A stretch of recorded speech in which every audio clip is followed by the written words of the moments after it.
Next question है जो है फ्रेंड्स, मौलिक रूप से भारतीय संविधान द्वारा कितने मौलिक अधिकारों को मान्यता दी गई है, कितने मौलिक अधिकार है हमारे देश में। अब मैंने आपको इसको एक एग्जांपल के जरिए यहाँ पर मैं एक पूरा डायग्राम के जरिए समझाता हूँ। हमारे भारत के संविधान के अंदर में मैंने आपको बताया कि 25 पार्ट है, 25 चैप्टर है। तो चैप्टर नंबर 3 या पार्ट नंबर 3 जिसको आप लोग कहते हो, जिसमें आर्टिकल नंबर 12 से 35 दिए गए हैं, इसमें आपके फंडामेंटल राइट्स है। इसको हमने कहां से लिया है? यूएसए के संविधान से लिया है हमने। फंडामेंटल राइट्स को कहां से उधार लिया गया, ये क्वेश्चन बहुत इंपॉर्टेंट है। फंडामेंटल राइट्स कहां से उधार लिए गए हैं, कहां से लिया गया है हम लोगों ने इसको? तो यूएसए के संविधान से लिया गया है इसको। तो पार्ट नंबर 3 में आर्टिकल नंबर 12 से 35 तक के अधिकार, 12 से 35 तक के आर्टिकल फंडामेंटल राइट से डील करते हैं, ये याद रखेंगे आप सभी लोग, ठीक है। इसमें कौन कौन से अधिकार है आप लोगों के, ध्यान से समझना आप लोग। पहले हमारे संविधान में 7 फंडामेंटल राइट्स हुआ करते थे, ठीक है, 7। लेकिन जो है फ्रेंड्स, अब हमारे संविधान के अंदर में केवल 6 फंडामेंटल राइट है। 7वें नंबर को कौन सा फंडामेंटल राइट को रिपील कर दिया गया है? तो याद रखना है आप सभी लोगों ने फ्रेंड्स कि एक अधिकार था right to property, article number 31 में, संपत्ति का अधिकार, इसको हटा दिया गया है।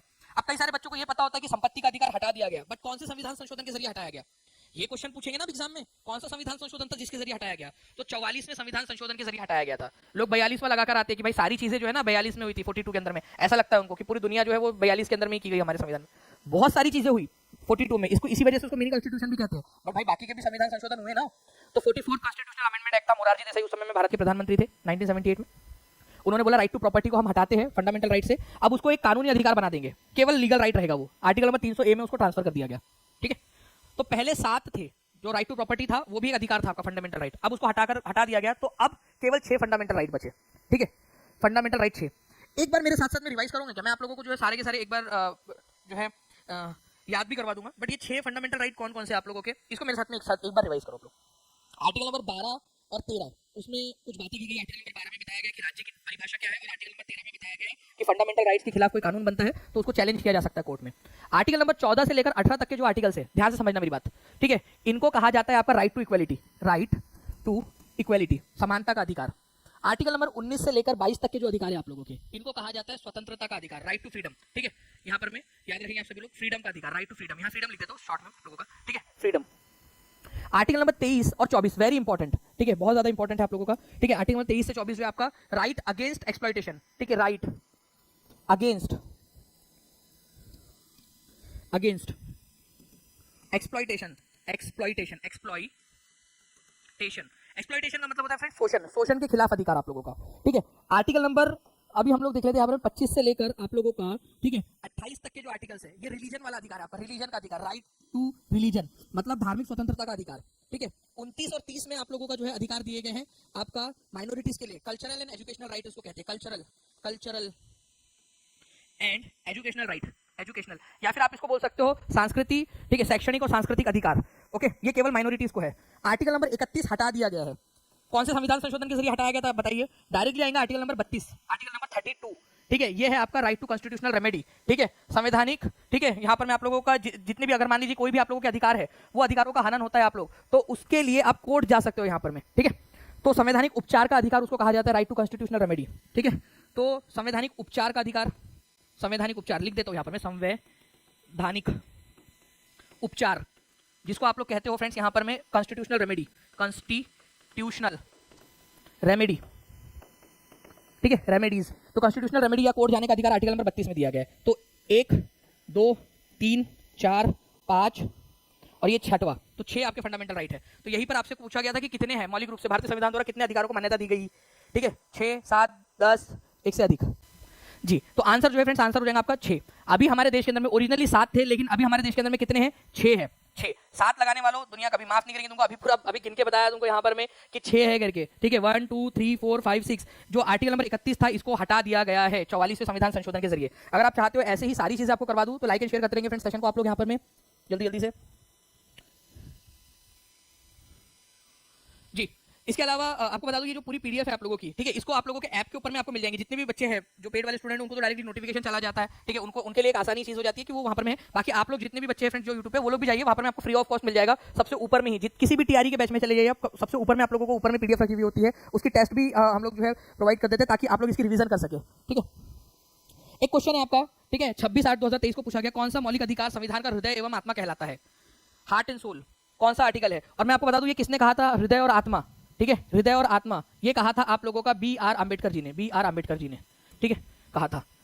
Heart and soul of the constitution, the heart and soul of the constitution, ठीक है, किसको कहा जाता है? राइट टू इक्वलिटी नहीं, ये कहां से कहा था कि 19 से 22 तक के आर्टिकल है, इसको नहीं कहते आप लोग। Right to freedom of religion 25 से 28 तक है, इसको भी नहीं कहते। कल्चरल एंड एजुकेशनल राइट 29 और 30 है, उसको भी नहीं कहते।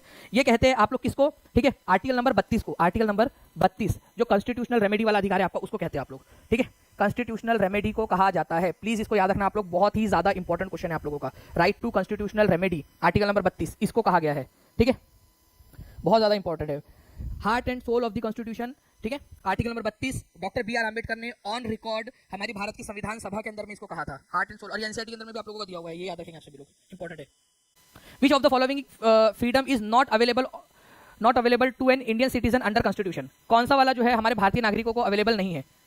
Freedom of speech and expression, ठीक है, अच्छा, भारत के लोगों को बोलने के अधिकार नहीं है क्या? अरे भाई, अधिकार है भारत के लोगों को बोलने का। Freedom to form association and unions, बिल्कुल है। Freedom to reside in any part of the country, Bharat में कहीं पे भी बसने का अधिकार है आपको। कौन सा वाला अधिकार नहीं है बोल रहे हमको?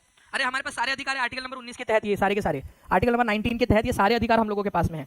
ठीक है, एक बार मैं आपको दिखा भी दूं कौन कौन से अधिकार है आप लोगों के। जैसे फॉर एग्जांपल आप यहाँ पर में देखिए, ठीक है, ये पूरे अधिकार, right to equality, right to freedom, right against exploitation वगैरह है ना। राइट टू फ्रीडम में जो आर्टिकल नंबर 19 है आपका, उसमें और 6 अधिकार है, 6 राइट्स है आपके, 6 राइट्स। ठीक है, 6 है राइट्स इसके अंदर में। कौन कौन से है ये आप लोगों के? Right to freedom of speech and expression, अभिव्यक्ति और स्वतंत्रता का अधिकार, ये आपका अधिकार है आर्टिकल नंबर 19 के अंदर में, और पूरे भारत के नागरिकों को दिया गया है ये। असेंबल पीसफुली विदाउट आर्म्स, किसी को नुकसान ना पहुंचाओ, ठीक है, असेंबल हो पीसफुली, इसका अधिकार है। एसोसिएशन यूनियन बनाने का अधिकार है, भारत में कहीं पे भी फ्रीली घूमने का अधिकार है, ठीक है, कहीं पे भी जाकर बसने का अधिकार है आपको, अंडमान निकोबार में जाके बस जाओ आप, कोई फर्क नहीं पड़ता। Right to practise any profession, कोई भी आपको जो है काम धंधा शुरू कर लो आप, लेकिन वो लीगल होना चाहिए, नहीं तो पता चले सर कोई भी काम धंधा शुरू करना, ड्रग्स का काम धंधा शुरू कर लोगे, नहीं, ठीक है, लीगल होना चाहिए वो। ये मतलब एक रीजनेबल रेस्ट्रिक्शन के साथ में ये अधिकार आपको दिए गए हैं। अब ये केवल भारतीय नागरिकों को है, प्लीज ये याद रखना आप लोग, ये केवल और केवल भारतीय नागरिकों को है। आप क्या बोलते हैं? ठीक है, विदेशियों को भी दे दे अधिकार, हम लोग आने दे, ओसामा बिन लादेन को बुला ले यहाँ पर, मैं बोल दे कि भाई भारत में कहीं पे भी घूम करके यहाँ पर मैं धड़ धड़ गोलियां चलाते रहे, कहीं पे भी जाके बस जाए करके, नहीं ना, ठीक है। या ट्रम्प चाचा को बुला ले यहाँ पर मैं कि भाई तुम्हारा वहां पर में चल नहीं रहा, आ जाओ बिहार में बस जाओ, यहाँ पर में टीआरई की एग्जाम चल रही है, वहां पर में एग्जाम दे दो, तुम कुछ हो जाएगा तुम्हारा। नहीं, ये केवल और केवल जो है फ्रेंड्स भारतीय नागरिकों के लिए अधिकार है, ये याद रखना आप सभी लोगों ने। तो आर्टिकल नंबर 19 केवल और केवल भारतीय नागरिकों के लिए है, ठीक है, भारतीय नागरिकों के लिए, ओके, भारतीय नागरिकों के लिए। आपसे क्वेश्चन में क्या बोला था कि which of the following freedom is not available to Indian citizen? भाई हमारे पास सारे अधिकार है, भारतीय नागरिकों के पास अधिकार नहीं होंगे तो किसके पास होंगे? तो आंसर इसका क्या हो जाएगा आप लोगों का फ्रेंड्स, जल्दी बताओ। अब आंसर बताओ आप लोग क्या होगा? इसका आंसर ऑप्शन नंबर ई हो जाएगा आप लोगों का, ठीक है, option number E, none of the above. ठीक है, अब देखिए ये क्वेश्चन भी एक इंपॉर्टेंट क्वेश्चन है, ठीक है, ध्यान से समझिए आप इस क्वेश्चन को। इसमें क्या कह रहा है आप लोग ध्यान से देखिए। देखिए, धर्म आदि के आधार पर, ठीक है, किसी के भी साथ में आप लोग भेदभाव नहीं कर सकते। भेदभाव जो है वो अलाउड नहीं है भारत के अंदर में, discrimination as per the article number 15।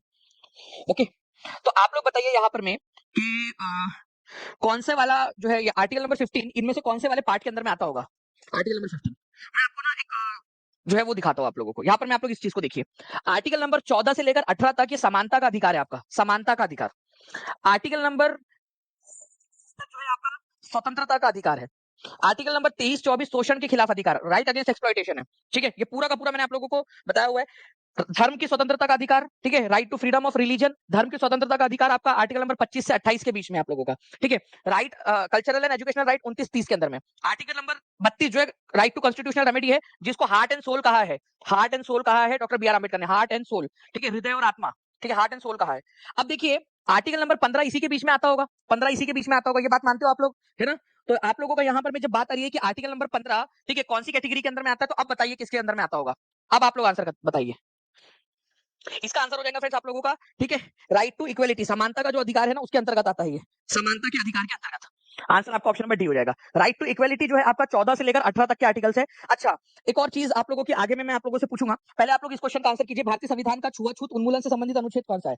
छुआछूत, एबोलिशन ऑफ अनटचेबिलिटी, मतलब किसी को भी जाति के आधार पर कि आप ये छोटी जाति का इस वजह से हम जो है इसके साथ में कोई लेना देना नहीं रखेंगे, या उसको पार्क में आने से रोकना, हॉस्पिटल में जाने से रोकना, या फिर कोई भी उसके साथ में भेदभाव करना, ठीक है, एबोलिशन ऑफ अनटचेबिलिटी। छुआछूत का उन्मूलन आप लोगों को बताइए कौन से आर्टिकल के तहत आता है ये? तो छुआछूत का उन्मूलन जो है आप लोगों को आता है आर्टिकल नंबर 17 के अंदर में, ठीक है, आर्टिकल नंबर 17। अब मैं आपसे पूछता हूं कि छुआछूत का जो है यहाँ पर में उन्मूलन या एबोलिशन ऑफ अनटचेबिलिटी, इनमें से कौन से वाले इसके अंदर में, कौन से वाले कैटेगरी के अंदर में आती है? ये मैं आपसे सवाल पूछना चाहता हूँ जी। तो देखिए, अगर मैं बात करूं फ्रेंड, धर्म आदि के आधार पर विभेदन या प्रतिषेध, ठीक है, आप लोगों का ये आर्टिकल नंबर 15 जो है वो 14 से 18 के बीच में आता है, तो 17 भी तो 14 से 18 के बीच में ही आता है, तो उसमें भी आंसर डी हो जाएगा उसका, ठीक है। राइट टू इक्वलिटी के अंदर में आता है आपका छुआछूत का एबोल्यूशन। ये आप लोगों का यूपीएससी के एग्जाम में आया था, हो सकता है आप लोगों के टीआरई के एग्जाम के अंदर में भी पूछ लिया जाए, तो प्लीज याद रखिएगा आप लोग।